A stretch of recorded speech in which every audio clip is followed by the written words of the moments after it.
the team from GoPro saw the content, and we sat down with them, with the director, and he's like, listen, we have like 2 candidates. And I was like, I'm the man for the job. Like, I was really just like trying to get, I was like, listen, and I'm going to tell you why, because I don't know anything about football. So I'm going to film it so that any person is going to enjoy it when they watch it. So I'm going to make it dynamic. We'll do this. So yeah, they were sold. And yeah, I started traveling and spending time with the Real Madrid team. Amazing. Which are like the best club in the world. Yeah. And this was in the heydays when Zidane was training the club. Okay.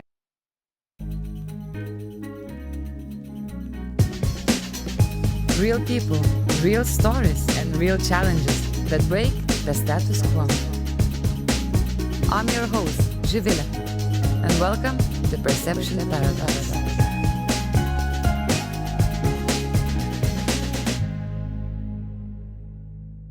Hi, welcome back to Perception Paradox. My name is Živile and I'm the host of the show. And today we have a very inspiring guest, straight from Tarifa, Forest Bakker. We've got so much into the conversation. I wanted to cover so many topics that we have even 2 parts for that. So yeah, I'm excited for us to dive there. Forest is previously a professional kite surfer, high-performance athlete that turned into freelancer, and then later on founded a company with his partner, and right now has quite recently in a way launched a startup. So that's very exciting story. That's gonna be in 2 parts. So let's dive into part 1. Yes, cool. Welcome. Thank you. How are you, Forrest, today? I'm good. We are obviously in a very nice location and happy to be here. Weather's good. It's spring, so I'm excited to get started. And that's your kind of one of the home bases, no? Tarifa. We are, by the way, in Tarifa. Yeah, it's not where everything. It's not the beginning of everything, but it's where I grew up most of my life. So it's nice to be here. I moved here when I was like 7, and from here, I mean, all my childhood and most of my values, my principles, everything that I've been doing in my life, like comes from Tarifa. So it's really nice, and I always try to come back just to remember where I come from. In a way, I think that's really important to get connected again with your roots. But yeah, my story is a bit more complicated than that. So I don't know if how you want complicated. I don't know if you want the full like. Let's dive into round, but so I was born in Barbados in the Caribbean. My mom is French, my dad is Dutch. My dad was an adventurer, sailor, skier, and somehow ended up on an island called Moustique in the Caribbean. And wow. Then my mom, she was like 20 and living in Paris, pretty cosmopolitan life, but wanted to escape the madness and decided to go to this small island called Moustique. And that's how she met my dad, just walking on the beach. And yeah, I think from there, they got together. I was born in Barbados. There was no hospital in Moustique Island, so obviously we had to, Still, I think my mom said that the first plane I took when I was like a week old or something. So it's pretty young, Quite young. So from that moment on, I had this like, sense of adventure already. So then they threw me in the ocean and were like, okay, you're going to be a beach boy from now on. That's how it all started? That's how I got, how do you say, baptized? No? Baptized. Baptized. That was your baptism ceremony, basically, being thrown to the ocean. Exactly. So my mom threw me in the ocean. I have a few pictures like where I'm boogie boarding, with her in these blue, beautiful waters of the Caribbean. And then, from there, obviously it's a very nice place to live, but we needed to, my dad needed to work. So we moved to Holland, and then from there, somehow ended up here in Spain, in Tarifa. Somehow. Yeah. It's a beautiful place. We actually moved to Ronda, which is not far from Malaga. Mm-hmm. And from there, my dad was exploring a bit the area and was like, Tarifa is the place to be. So when I moved here to Tarifa, when I was like 6, 7, I started seeing all these crazy people like doing water sports, flying, and performing windsurfing, surfing. So I went through like different stages. I had my skateboarding stage, I had my surfing stage, but then I eventually ended up kitesurfing, which is the main sport here. And from kitesurfing, then I just got really hooked and started competing professionally. Did that for like 6-7 years, and that's the birth of everything. It gave me the chance to travel, to explore different cultures, the world, and that's when I started getting very curious about that the world there's so many things to explore and adventure. And the more you see and the more you know, like the more you realize that you don't really know that much, and there's so much to explore. So I think that curiosity is what really led me to start filming and documenting the trips that I was doing, and having a different eye, like really observing a little bit the like just observing and paying attention to the things I was doing and the things that were surrounding me. I think that really got me to a space of creativity and curiosity, and combining both. I just wanted to create things, and my mom is a photographer too. She's a bit of an artist herself. Okay. So I definitely have that side of her. And my dad, like my biological dad, is an adventurer. I mean, he's sailing around the world now, so definitely have that part from him as well. So yeah, long story short, wow, that's my that's how I've been brought up. No, but that's a very interesting way to start, because the last time when we were talking and thinking what do we want to talk about when we sit down, and in general about life, one of the things you mentioned, right, was Steve Jobs, and how he highlighted that the most powerful person in the world is the storyteller. Yeah, the world belongs to the storytellers. The world belongs to the storytellers, right? So when do you think was that pivoted moment when you started understanding this concept and being really drawn into this whole storytelling world? So, I mean, I was pretty naive at the start when I started jumping into the world of content, filming, and it all started kitesurfing. I mean, I got injured, so then I had to find a different path in my life, so I had to quit competing.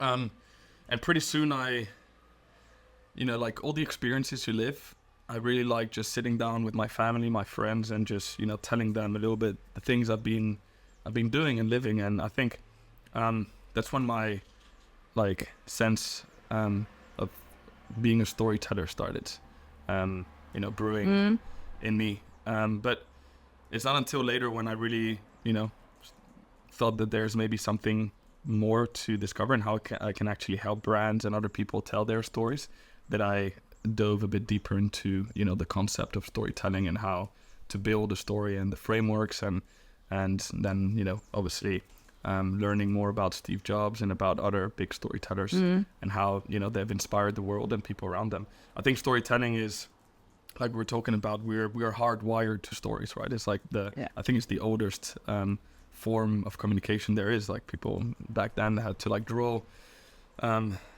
paintings on the wall to explain certain subjects, no? So stories are very powerful, and more in a world now, in a digital world in which everyone is like competing for attention. It's like the new currency. I think that's like the key, like the most important thing, I guess, is really knowing how to tell the right story. Because in a world where we're all competing for attention, I think that's what really stands out. Not only stands out, but also connects in an emotional level, right? Because a story, if it's well crafted, it makes you feel something, and you remember the things that you feel more than the other stuff. So it's really about making things memorable and having a bit more of an impact. And I think the world needs a bit more of that. And these days, there's too much.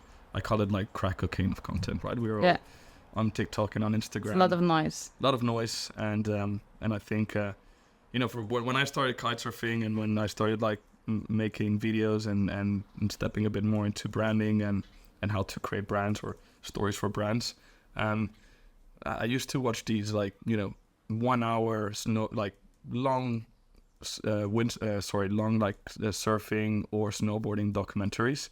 And a lot of skating videos as well. And they were longer, they had like a story to it. And I think we've lost that a little bit, but I think it's coming back. And that's what we are really hoping to push as well with the stuff we do. That's pretty cool. But going back a bit now into your kitesurfing career, right? Yeah. Because it is kind of a big change. You were growing up and started competing really early. So basically, it's kind of still running your own brand, right? You were really good back then. You were a top performing athlete, if I'm correct, even taking the highest podiums, right? Before the injury happened. Yeah. So how was it back then when you were kind of traveling the world, being really good kite surfer? How were you telling your story as an athlete? Were you working anything with that, or with those videos, first snippets, you were trying to document it and showcase people, hey guys, that's my new trick. That's where we're heading to. So eventually it all started from there.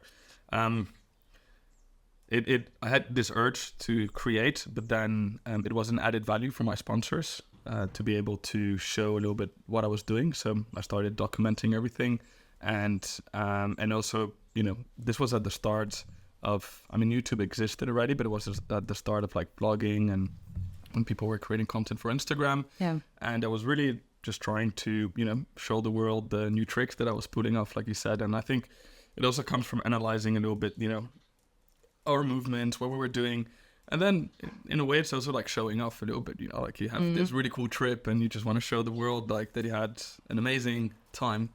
And you just put it together in a cool video, just, you know, make people feel good and it's a cool memory as well. So it really just started trying to encapsulate a little bit all these moments, and showcasing, you know, the experiences and then the new tricks, and eventually that's where my skills, I think, started coming up. Yeah, that's pretty cool. From where did you get that drive, that driving force to become the top champion?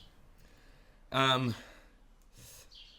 I think, I mean, when I was younger, I think coming here as a foreigner in Tarifa, with very local people, it was a bit hard, you know, to prove myself a little bit. And you know, I was blonde, and everyone here here in Spain, they call it like giddy, you know, when you come from. Really? They say you're a giddy.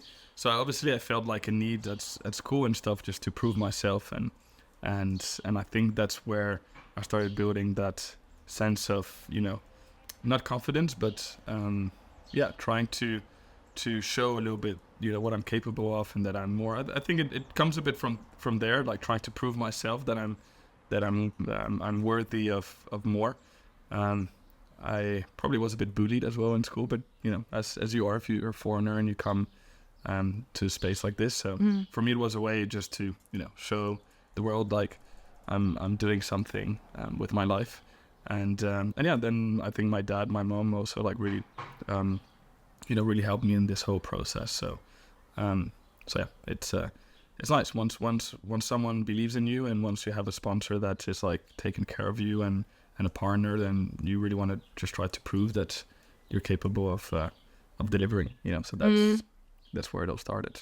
And how did you feel when you got the injury and you realized that you're gonna be out of the game for quite some long time? My world stopped there. I mean, that's I always point that exact moment as like the worst and the best day of my life. I think it was like a turning point, because at that point for like a whole year I was completely depressed. Like, you know, the level in kitesurfing was I mean, it's a new upcoming sport, so obviously everyone was progressing really fast. So an injury would really stop and make me like it. I would have to. The injury kind of slowed like this my whole kitesurfing career, and I knew that I wasn't gonna become I wasn't gonna be able to be at the top level anymore.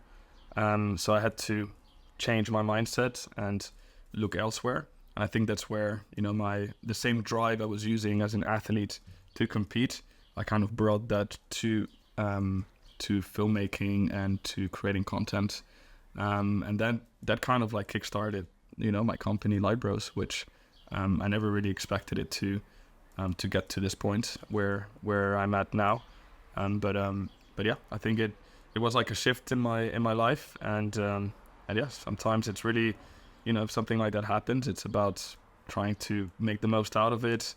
I think it's sometimes a good opportunity to, you know, shift and and climbed like a different ladder. So Did you have any mentors that helped you to transit? Because it is pretty difficult, right? We put all our efforts into one thing in life, especially if you're an athlete or even if you're whatever can be startup founder or some kind of professional, and then out of the blue everything just shuts down. Yeah, no, definitely. My parents helped me quite a lot, but I was always on a solo mission. I loved jumping on YouTube and trying to, get as much inspiration and motivation as I could from all these videos that I could see. And I would, consume a lot of blogs and just read books. And I think that kind of helped me as well.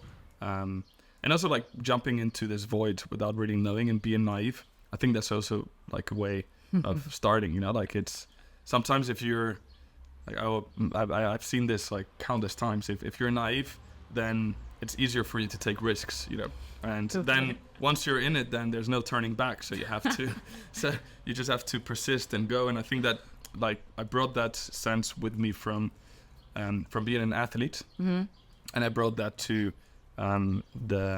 this new path that I was carving for myself.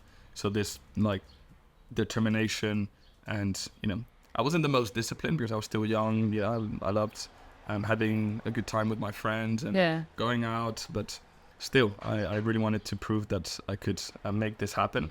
And now when I look back, it's like crazy to think like the steps that we've taken up until this. It's been quite many years with LightBros. Right now you have a co-founder, so you started as a solo filmmaker, creating some kind of brand, freelancing some gigs. How were you getting the gigs without much experience? Oh, I was very persistent. It's funny, like what I would usually do is I'd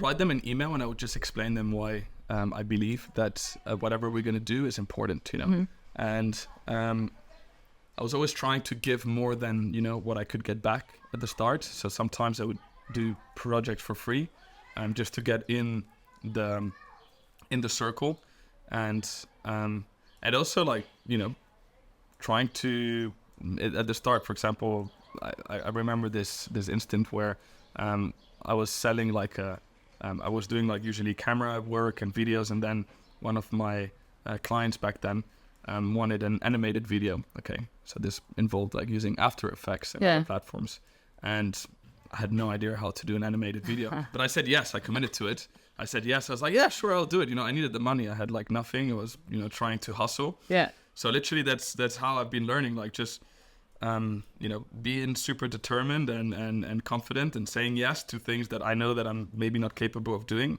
I mean, I don't know if it's the best advice, but that really gave me the drive and the push to learn it and to make sure that I could deliver, and then in that process of obliging myself to make the work, I learned, and I just persisted, and I kept growing.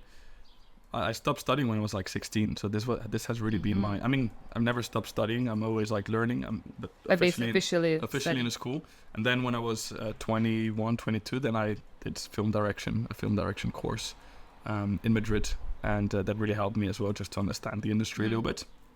But yeah, so answering to your question, I think that's like one of the steps I took, and then. Being here in Tarifa, then my partner Fran, who is amazing, we met here in Tarifa. In Tarifa, okay. So he's also passionate, some kind of what? No, he's like thank you. He's an athlete. He does triathlons, marathons. He's done like the craziest endurance sports and I mean, he was here in Tarifa. He was looking to buy a kite, and we met on the beach. And then after a few beers, we discussed, and we were gonna build a cable park together. But then he cable park for what? For like, I mean, in Tarifa there is quite often there's wind. Yeah. But when there's no wind, there's not much to do, and many people come here to kite surf. So, I was probably like 17 or 18 back then. I thought it would be a great idea to like build a cable park with like a nice like bar, chill out area, whatever. So yeah, we were gonna do that, and that was my first experience, kind of like jumping into the real entrepreneur world. I had to do administrative work, like speak to lawyers, to like architects, and just understand a little bit how the project would be built. And I think that's really how I've learned, just by doing and by experiencing. But that project just turned out to be very hard to construct here in Tarifa. And then Fran, actually, my partner, he was like, dude, let's do something else. And we came up with the idea of LightBros. And that's where the whole journey started. So I moved to Madrid, and from not the basement, as many entrepreneurs say. I was in my mom's office, her creative studio, and started, contacting clients and just saying a little bit what we do. I think something that has really differentiated from other people when it comes to content and why we've had this success, in a way, is because the approach that we've always given to our work is very energetic and dynamic, and it comes from sports. So how people would film like sports documentaries, and that approach helped these brands make authentic content. Okay. So yeah, talk a little bit about, if you want, I can transition a little bit into the story of LightBros. So it started as, freelancing, doing solo work, then building the company together with Fran, and then from there we started with more like sportive content, like in the kitesurfing, surfing, windsurfing industry. But then we made a big jump when a friend of Fran, Bambi, contacted him and was looking for someone to film the Real Madrid club, who was working there, with GoPro. So this was like a project by GoPro. They were sponsoring the team, and they wanted to have like the most exclusive access of the Real Madrid team. So what happened is, they had like a few candidates, and GoPro was like, pretty big brand back then. It's like nice. Everyone in kitesurfing would use GoPros. Yeah. And I had a few really good like viral videos on YouTube using a GoPro, like flying and stuff. So the team from GoPro saw the content, and we sat down with them, with the director, and he's like, listen, we have like 2 candidates. And I was like, I'm the man for the job. Like, I was really just like trying to I was like, listen, and I'm going to tell you why, because I don't know anything about football. So I'm going to film it so that any person is going to enjoy it when they watch it. So I'm going to make it dynamic. We'll do this. So they were sold. And I started traveling and spending time with the Real Madrid team. Amazing. Which are like the best club in the world. Yeah. And this was in the heydays when Zidane was training the club. Yeah. So it was a very cool experience. I got to, meet all of them. And that kind of kickstarted as well a little bit the opportunity of doing more work. And then we started working with Emirates into finding ways to create content that belongs.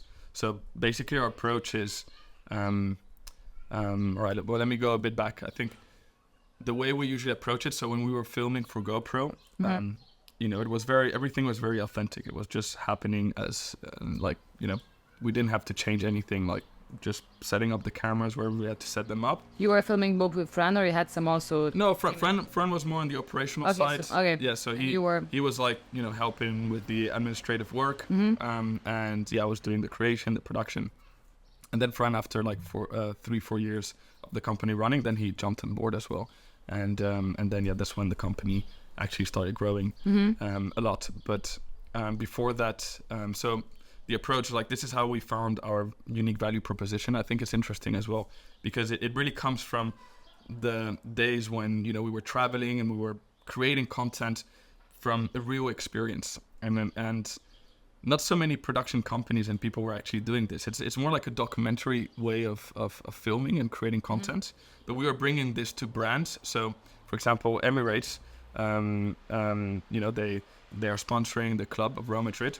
And Real Madrid had a hard time finding specific contents or ways to shoot Emirates in a way, like the brand, and how it would belong in the lives of the players and of the club.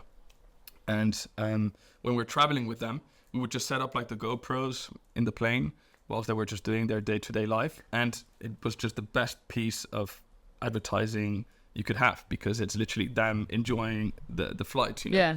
So we sat down and we're like, okay, let's put this together and let's sell it to Emirates, and let's tell them, hey, let's do a branded content series, or let's do some ideas in which we can, you know, get the football players together on the flight. Let's film something like at 40,000 feet. And this is the most authentic piece of content you can get, because it's real, and it just shows the brand belonging within the lifestyle of these players. So that's kind of like our approach to brands. And we just want to make it feel authentic and real. So yeah. Well, I love it. It's also very proactive, because like you could have just done like the work with Real Madrid, and then I see, okay, guys, there's an opportunity. We can jump in, speak to the Emirates, and here we go. Yeah. Another client. So it's kind of a super big, cool that you're looking, guys, into the big picture when it comes to this whole media landscape. And yeah, it's really about like I said in the beginning, it's really about like paying attention and observing like opportunities. So, you know, every time I'm on a project or I'm traveling, I'm kind of really thinking about, okay, how, like, what can be done better, or what is something that we can really provide to the client that will be an added value, and something which is differentiating to the other stuff they're doing, right? So this was like a specific case with Emirates and Real Madrid. How do we activate the sponsorship with like authentic content? But it's really, it comes from like paying attention to the lifestyle and how these people live their lives, and how brands can just fit and belong organically, and not like being the main character. Like in the end, the consumer must be like, for in the way we like to approach it, the consumer is the protagonist, right? And it's his story. So how do we make the brand belong naturally in the story of the consumer? So that's kind of our approach now with LightBros, and it comes from what I was saying before. Yeah, but that's pretty cool. And then later on, you started getting like more and more larger clients through the network you already accumulated and the results you achieved through Real Madrid. Or it was also you guys being out there actively, proactively approaching different organizations and brands? Yeah, it was both. It was like more of the latter. So we so based a little bit on the productions we were doing with Real Madrid, there. Different influencers. So this was when influencers started being a thing. Okay. And we and our approach to filming was very, like, our approach to capturing content was very good for these influencers, because they're not actresses, most of them are not models. So for them, they're quite shy usually in front of a camera, unless it's like a selfie. So our way of filming, of like just being a spectator of whatever they were doing, and, you know, making it dynamic, was ensuring that the content they were doing was, you know, very cool. So that's where we started also, you know, developing and activating brands within influencers and their lifestyle. So yeah, that kind of like led, we started more in Spain, but eventually, you know, somehow just by doing and by providing these services, we've reached almost every corner of the world. And it seems like that. I saw your website, guys, and I'm like, I have a very particular question. Okay, please. How did you start working with Black Eyed Peas? Oof. Ooh, that's a good. You're like you were waiting for that, no? I cannot really say the full story. Okay. It's not No, but this is really cool. I mean, that's a very good question, and people actually do ask that a lot. How, you know, but I don't know if I can swear, but how the fuck do like LightBros end up like working with Black Eyed Peas? And long story short, or other large brands. And other large brands. Impressive. Yeah. So I will connect the dots, okay? Because I like to do that. And how it all happened. So through Instagram, I was I had pretty cool content, and then this brand called Radin. They're out of business now, actually, but really cool, electric surfboard brand called Jetboarding, they call it, okay? And the brand manager contacted me through Instagram, and this was a startup, and they wanted to do like really cool content, like water sport content, and we obviously had quite a lot of water sports content on our website. So we jumped and we started. So we entered being their agency. So we were doing like their strategy, their social media, and their content as well. And one of the activations we had to do was delivering the board to a football player called Mats Hummels. Okay, and he's a German football player. So we, got like a big boat, a yacht in Croatia, and we went to deliver the board in his summer home. And the guy that was putting us in touch with Mats Hummels, his name is Thorsten. He's an incredible human. I love him to bits. He's amazing. But I didn't know him back then. So we he was like introducing us to Mats, and we just had such a good time there. And this is also the approach we take when we're filming. We do a production, and when we're delivering a board, it's really just like an adventure, right? And we plan for like intent, like we want to create certain intentions in what we want to do, but we leave room for a bit of spontaneous fun. Okay, so the whole production is usually planned with like cool activities, so everyone is like on the best. In their best moods. We just have like good fun, and through that we usually get really cool content because you cannot really fake that. So Thorsten, who was introducing us to this football player, was seeing how we were getting really along with this guy. We had dinner with them, we had a great time, and then we were sitting down in the car on the way back, and he literally just told us like, I really like how you guys work. I have some good contacts, and I think they can really use your services and your approach to how you do things. And eventually I got back to Madrid, and after a week I get a message, and it's him, and he's like, hey, Will and the Peas, actually, he said, Will and the Peas are in Madrid, and they would love to meet you and see if you guys can work together. And I was like, Will and the Peas? Who are Will and the Peas? I was like, okay, well, whatever. I checked on Google, and it's like some jazz band or something. And then I went to my mom, and I'm like, Mom, do you know Will and the Peas, like this band? And she's like, are you sure it's not like the Black Eyed Peas? And I'm like, ping, like just connected. So I checked Thorsten on Google, and he's the ex-director of Universal Music. He helped launch Beats by Dre. So very well connected guy, but that really isn't what mattered. It was just his way of like, I think I really got inspired by these people that are super successful, but they have an approach to life which is very genuine and real, and that's really the way we want it to work. So they look for people that work in their same way as well. So I just, started working with them and jumping in their circle. Funny story. I was so when I was going to meet the Black Eyed Peas for the first time.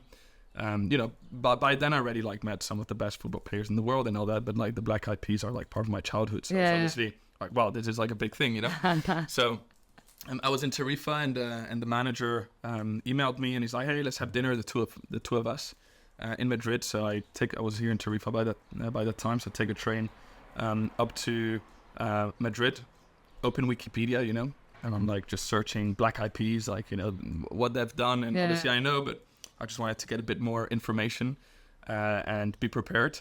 And then when I was literally on the way to the restaurant, I reserved a place there. He texted me. He's like, hey, Will wants to meet you too. Like, can he join? And I was like, table for three, man.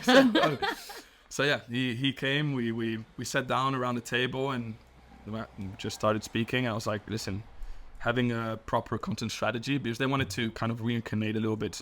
And they were releasing new songs. And obviously Fergie left the group, so they were regrouping and they wanted to tour and all that. So I was helping them set up their social media strategy and create content around their experiences. So yeah, it was an amazing experience, and thanks to that, actually now we're working with Universal Music. We're working with some super talented artists, and like this all comes from like when you connect it back and you go back a little bit, it all comes from, kitesurfing and traveling and just trying to, showcase a little bit these experiences.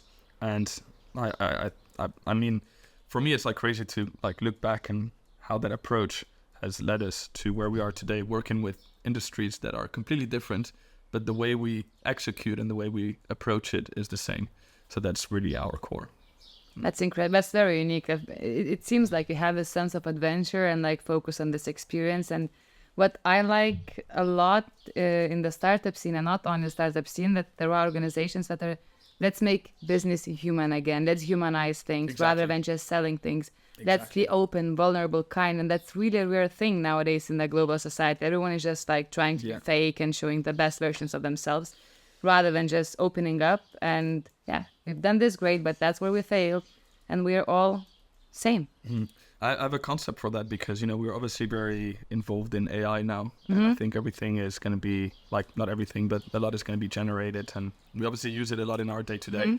But I really feel like there's going to be an added value to things that are created by humans and that have a soul, right? So when people are like, are you guys not scared that, like, AI is going to take over your job? I'm like, no, like, it's making our work, like, more efficient. And then, people are going to value even more, like, the real work. Like, it's very nice to have like an AI generated image for a deck, and it makes your life a lot easier. But people can feel if something is made with like a soul and with like a human touch, and I just think it's gonna make the work of artisans even more like valued. And there's gonna be like a time now, which you can see it with analog cameras and like vinyls coming out, and it's like trending again. It's because people are missing and are want to romanticize a little bit more the things in life, and otherwise it's just too easy and you just don't get the satisfaction out of it. So I think that's because like it's just such a quick satisfaction of it's like all the TikTok and media and instant gratification and it's just I don't know, I don't want to use the word, but it's just crazy to see some of the generations growing up with this very kind of fast way of like getting this kind of serotonin into your brains, and you're just like, oh yeah, that's cool, and you just kind of stop. It's huge addiction. I've been. I mean, I'm still. I think addictive. Addicted. You have to cut that. I still have a phone. I still have a phone addiction, and I have this app that blocks my because we work with Instagram and all these platforms, and obviously, I'm very conscious about it now. So it's really like, okay, stop, put it on the side, but yeah, it's very real, and I had to, I could feel my brain like almost shrinking, like just by the fact that I was, on Instagram, like totally. And the thing is as well, I realized it was a problem because in the past, if I would be consuming content, I'll take notes and I'll save it for later, and then I would revise the stuff I've saved for later. Okay. But now there's so much information out there that I save the stuff that I like, but I never go back to it. I never go back. I do that. Never go back to it. So many saved things. So I was like, what's the point if I'm saving stuff? Why don't I just like consume that again because I saved it because I like it instead of just and you realize that everything is just the same explained in a different way. Yeah, exactly. So you just have to find your own way of like, what is the explanation that works the best for me? For ourselves, and then try to narrow down a little bit what you consume. So now, like, I've actually made a list of podcasts and stuff. And before I had like this overwhelmed problem where I was like, there's obviously I'm very curious, so I just wanted to read that. So much information out there, and now I'm like the opposite. I'm okay, declutter, like just the bare minimum, but just indulge and focus on like this one thing. And I mean, I think I've got ADHD a little bit. So everybody does that. We're all neurodivergent at the end of the day. It's not official, but I'm pretty sure. Yeah, me too, actually. So yeah. I mean, it's fine. But I just had a call actually with a friend a few months back. She was also on my podcast, and then she was sharing the story how she remembers me for first time meeting. And I see you coming all loud into the interview for the conference role. And I knew she's one of us. And I'm like, what did you know? I'm like, cool, thank you. It's like a thing now, like now it's like ADHD club, like. Cool. I hate labeling in life, so like that's why I don't try to find some kind of category where to put myself in. I just embrace and learn how to work with that. But you mentioned a lot about also curiosity, authenticity, and creative work really requires your open mind. You can get really overwhelmed by the content, especially out there, like everything is kind of some kind of a story content. Have you ever had a moment where you lost your curiosity to things? Yeah, for sure. How do you do that? Yeah. I mean, you obviously go through like different periods in life where you lose motivation and when things are not really working out the way you expect them to work out. So then I've crafted this like system that I have whenever I'm falling into that state of mind. You know, I had to put a system together just so that I know there's something that I can fall onto if it goes wrong, and it gives me a bit of like a safety net, I would say. Yeah. So it's based a little bit on like creating a bit of a routine. You know, like in the morning, meditate, go back into my space, like start journaling again, being grateful, you know, for the things I have and all that. And I think like that kind of system that I've built around it is kind of like my safety net for when things are going wrong. And I've had times when I've completely forgot about it, and I've gone like deep into like the deep end. And the funny thing is that you don't really realize it sometimes. It takes a long time to realize until you're like, okay, no, I'm not doing good. You know, I'm not focused. I'm pissing off everyone. I'm not being at my 100%. And yeah, it takes courage to acknowledge it and just to, you know, get back to it and you know, shift your mindset. But yeah, the way for me to shift it is really, you know, first like acknowledging that something is not going right, and I go a little bit in monk mode, which I call it. It's like, okay, now it's me time. I'm just gonna focus on getting myself together, and yeah, I do that for like, I don't know, as long as necessary until I'm back on my feet, and then I expose myself to the world again. That's pretty cool. I'm doing similar thing usually. I need to bit, especially the moment when I don't want to spend that time actually like stepping back a bit and resting and really reflecting why I don't have motivation or energy. That's when I force myself to do that. And that's really difficult to overcome. But the more you do that, like the less you get into these situations actually, once the stronger systems you have established, I think. Life is about really like, for me, that I don't know if it works for everyone, but it's not about achieving your goals. It's about building systems to achieve it. And I mean, this is written down everywhere, I think now. It's pretty common, but it really is the way of like framing it, you know, like you need to build your life and a system so that you're kind of like in an autopilot mode, but whilst you're doing it, you have, you know, a set of things that you do just to get you where you want to go. And like coming back to recovery, it's like active recovery is very real. It's like if you're training like a muscle, and if you're like training 7 days a week, then yeah, your body doesn't recover, and your muscle starts like losing strength, right? So I think it's the same with the brain, you know, like if you're like working and you're spending all that mental energy on like important tasks or very hard tasks, then it's as important just to like chill. It's not only about chilling, because active recovery doesn't mean chilling. It's like doing sports and just putting your mind and your head somewhere else. And even if you feel like you haven't accomplished something, sometimes you just have to like call it like quit and like, okay, wait, I'm not ready for this now. Like get back into your active recovery mode. And then I'm usually always surprised by how I'm framing things afterwards and how, you know, suddenly things start connecting again. And just being like acknowledging that and feeling yourself, I think that's a good way of. That's pretty important, but it takes time to get there. It takes time, yeah. Like, was it always that way? No, for sure not. Like, I've only learned this like last year. Because now it seems like you kind of got it all kind of figured out a bit. I don't know, friends, work, and so on. We spoke before. You're gonna visit your family. How was it when you started your LightBros?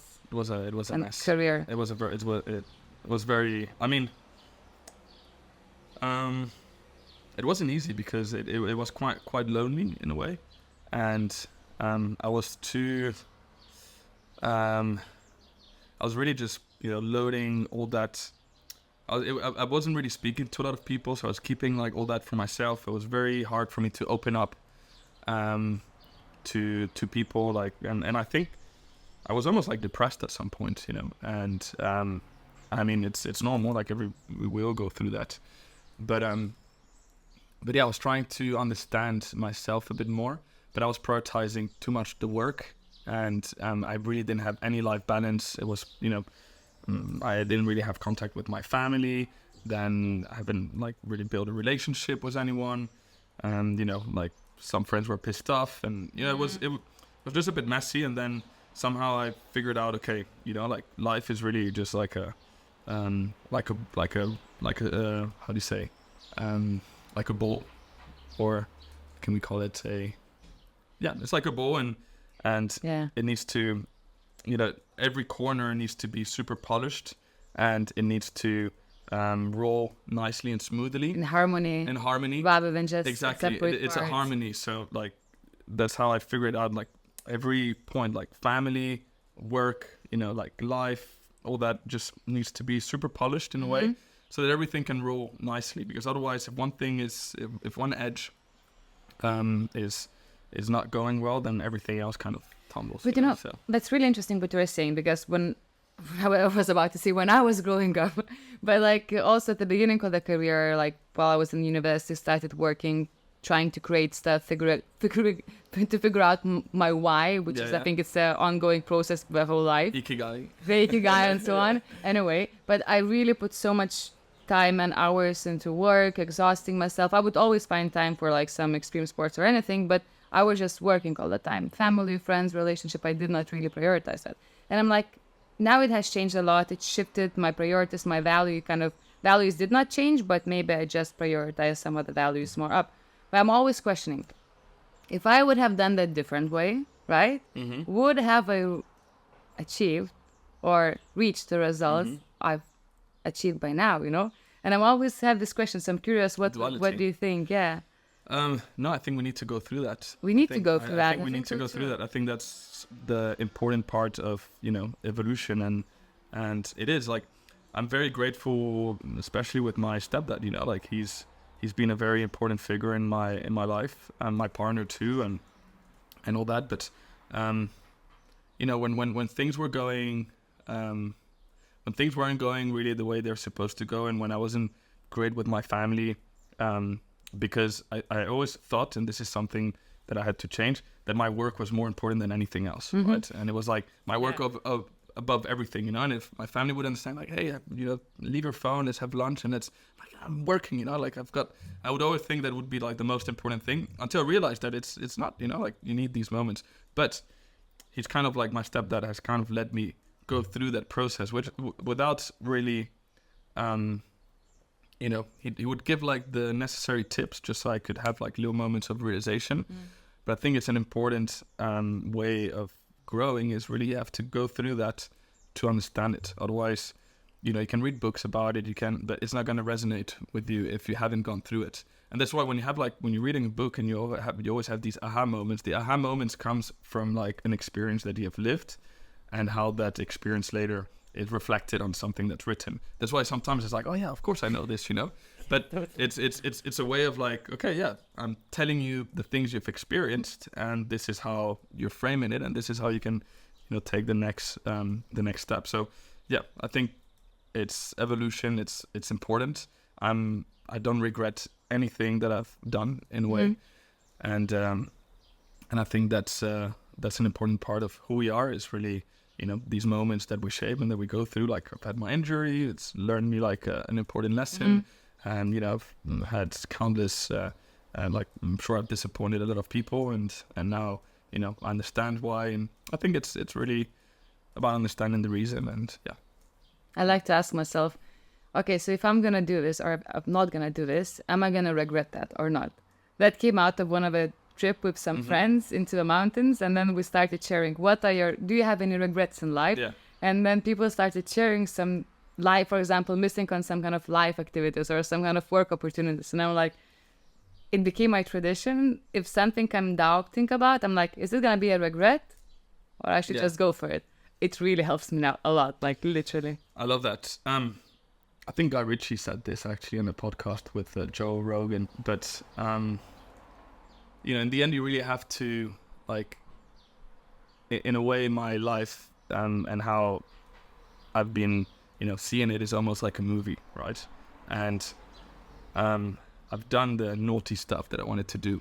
I've done the parties. I've done, I've been there, but I think that's what makes my life like it brings me alive, and it brings the story alive as well, because no one wants the story of like a boring figure that doesn't go out and that doesn't challenge himself or does naughty things. Like, it makes it a lot more interesting for your life and yourself, and I think that's also a source of inspiration. It's not something that I want to be doing my whole life. But I think now, because I've done it at an early age, I feel like there's like a point of maturity that, you know, when you go through that, then you become a bit of a new person in a way, and yeah, you bring that interesting story. Like if I would have to be writing my story, and I've been journaling a lot, documenting everything, I just want to read back to it and be like, fuck, this has been such an insane life, like crazy experiences, you know, like the yeah, you know, and you can imagine if you're traveling with some of the most famous music artists in the world, and you're, you know, jetting with them from one festival to another. Yeah, crazy things happen, and it's part of the source of inspiration. I can bring a lot more to like a concept and an idea if I've really just lived those experiences. So yeah, it's about, you know, opening your mind, and yeah, saying. So many people are like, you have to say no to more things. I think it really depends on the stage of your life, you know? Totally. I couldn't agree more. Exactly. It's like, there's a stage in your life when you got to be saying yes to things, like, yes, let's do it. And then, you know, you obviously feel like, okay, I've said yes to too many things, and now it's time to like say hard no's, you know? And like, or you said yes to the same thing too many times, and maybe you outgrew that, and it's time to open up another direction. Exactly. And, you know, I totally agree with you on that. But talking about saying yes to things, so one of the things I discovered about your adventures, that you're also kind of creating a startup. Yeah. So, what's the story behind that? Like, besides curiosity, or you just saw the problem you want to solve? It was a problem. So my partner and I, we were sitting down and having dinner, and we were really thinking about, okay, to make LightBros into, you know, I mean, the company was quite successful, but we wanted to take it a step further. And we were like, okay, we need to build technology, you know, like technology is going to make our ideas and what we want to do like more scalable. And it would value the company in a different way. And then we came to, I mean, when we were like thinking about the whole project and what we were doing, and like if there's a problem, we saw that eventually many people want to, like, basically everyone wants to be able to create videos and save memories, but, you know, they don't have the budget to pay sometimes for like a really expensive edit with a production company. Even like new business, small business owners, e-commerce businesses and brands, they, you know, these days you need like a recurring amount of videos. So yeah, based on that like problem, and we were seeing that sometimes it was very expensive for them to create more content. We decided to build this marketplace called StoryMake, and it's basically democratizing content creation. And it's kind of like an Uber, but instead of, you know, ordering a car, you order like a filmer, we call them, to come with an iPhone and a stabilizer to an event, and you can hire him per hour. So that's really cool. It's very quick, it's efficient, and we're like, the filmers are active all over Spain. We've done them outside of Spain as well. It's everything through a platform, and it's crazy. It's a need that a lot of companies knew they had, and they were, you know, hiring or trying to hire freelancers, but in the end, it's very hard to find like a freelancer that you can trust to come and do this. So yeah, we developed this platform. We are now seeking for our Series A. We've reached our targets. It's another venture that we've jumped into. Just like that. I mean, it's out of curiosity too. I was very curious to understand how a product is built, and I think like even like it. Okay, I'm gonna be honest. Like it's definitely like LightBros has definitely suffered a little bit from us like chasing this new project in a way, you know, because we couldn't spend as much time with the LightBros. But in the end, now that I look back, together with my partner, so my partner is a CEO in StoryMake, and I'm taking more care of LightBros, but I'm still in charge of the product in StoryMake. And now when I look back, both companies work really well together, because we're getting new business and new clients from like stepping with a smaller video, smaller project that maybe doesn't cost as much with StoryMake, and then, you know, bringing that to LightBros, and it's almost like a sales machine now as well for us. So, you know, epic. it's a nice way. Like I'm always thinking about how can we create like an ecosystem of companies, and I think that's where we're headed, and that's where we want to go. I have a few more ideas that we want to start with the LightBros, kind of like in a group. But yeah, so StoryMake is available now. Very exciting. Yeah, you can go, you can try it out. Hire a freelancer.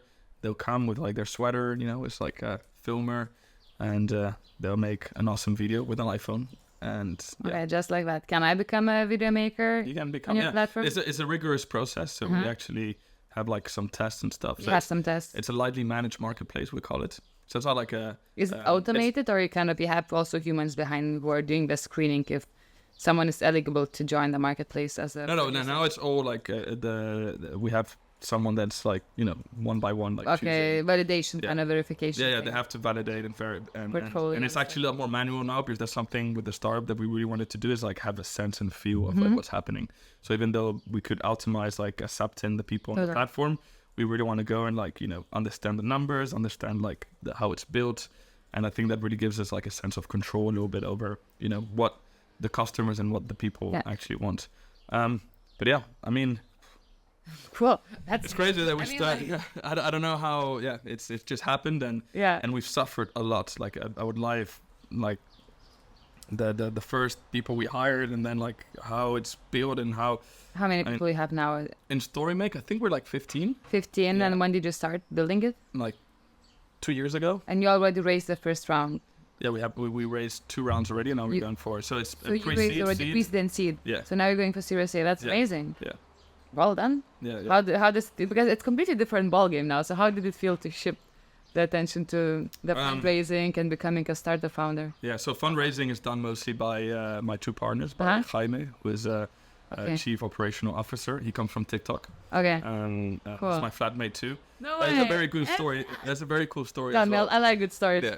So he's my flatmate. He's amazing, and he was working at TikTok, and we were just, you know, every evening I would just come back at like 8, 9 from the office, and he just wanted to like really hear about it, and he was advising us a little bit as well. So we'd just sit down, like he would open his Excel sheets with Excel and all that, and he would like just make like all these formulas and like understanding the data and all that. So at some point I was like, dude, you know, he was like, fuck, I really want to come and help you build this, and he's actually like really made the team solid.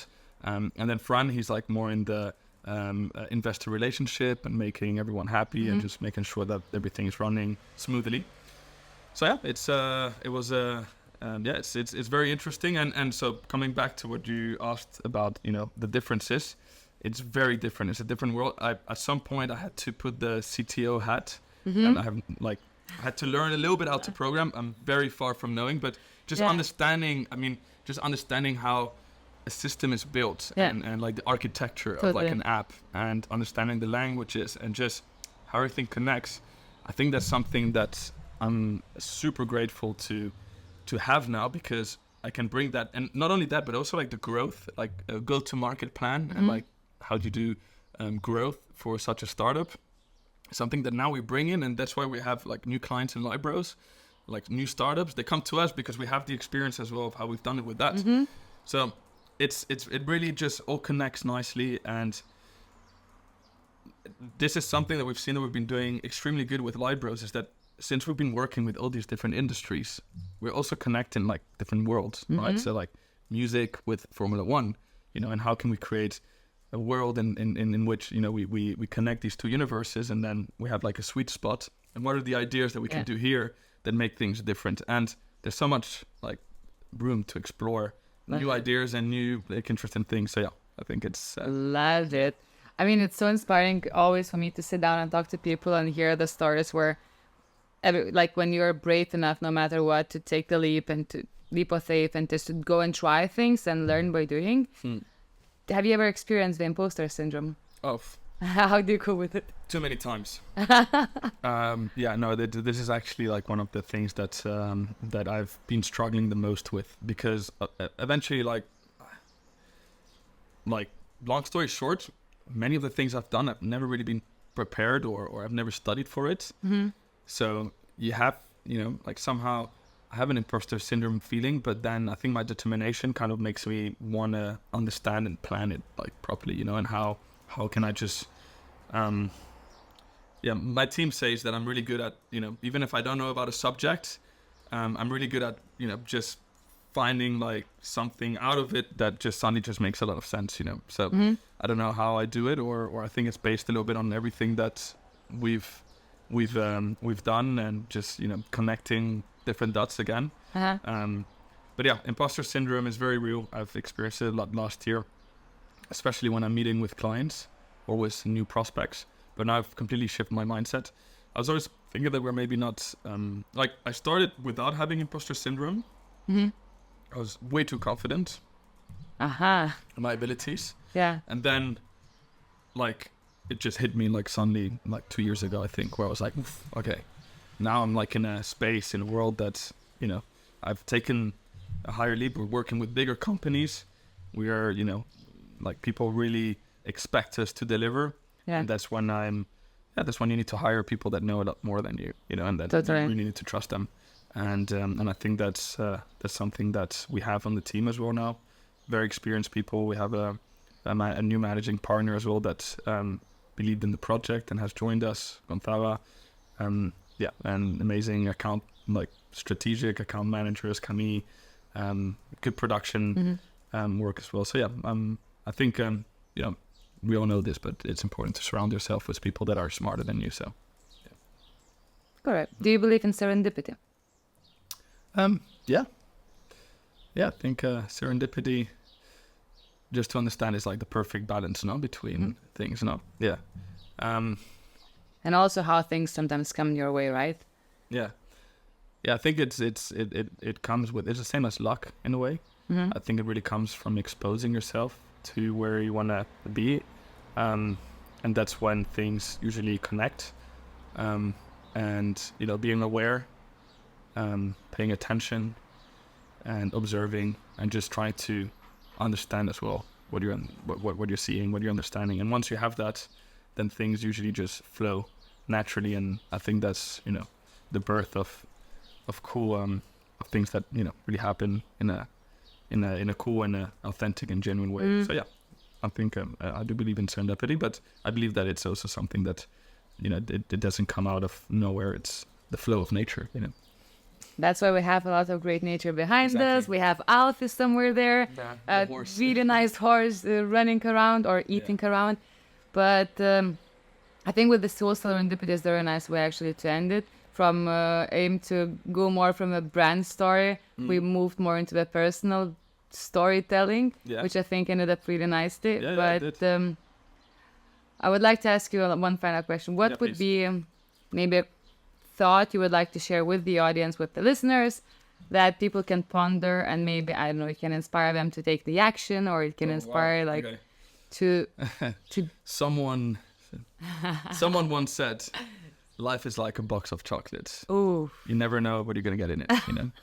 So just be curious and just embrace it.